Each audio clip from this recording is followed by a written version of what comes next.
Hello everybody, I have something quite unusual for you today, and this is actually a piece of information I was forced to figure out when I was very, very young. So we're talking 11 or 12 years old, right when I first started playing guitar. We lived in a place in Australia that not is really particularly remote, but when you're a kid without a car, it might as well have been the end of the world.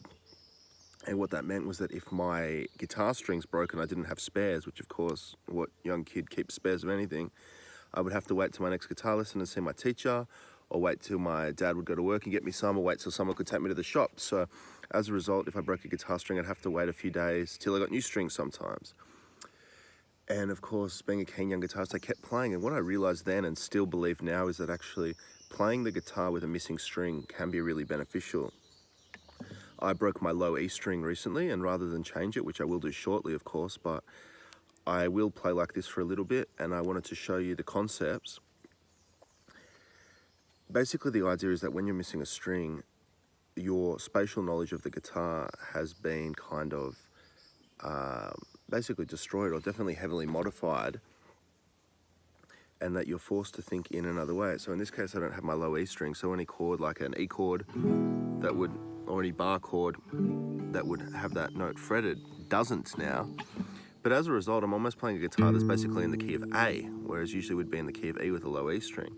So being in the key of A, you might find yourself playing more A minor type shapes, or you might take something you usually do on the E string and just move it to the next string. You can actually find a lot of things that way. Same if you lose a top E string, can be really interesting.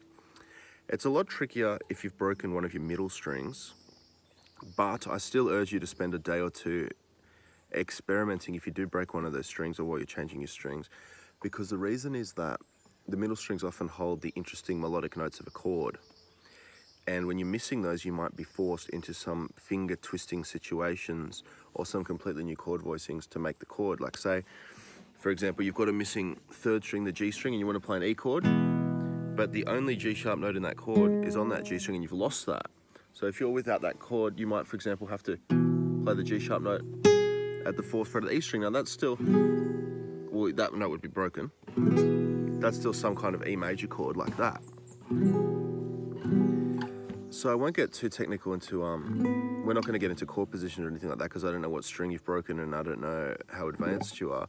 But all I'm saying is that next time you break a string, spend a little bit of time playing the instrument as a 5-stringed instrument and see where that leads you, and I'll bet you it will at least be interesting, or it might even just show you how reliant your knowledge is on having all the strings present, and might kind of wake you up and go, hey, I actually need to learn this instrument a bit more because I don't know what I'm doing without my E string or my A string or whatever.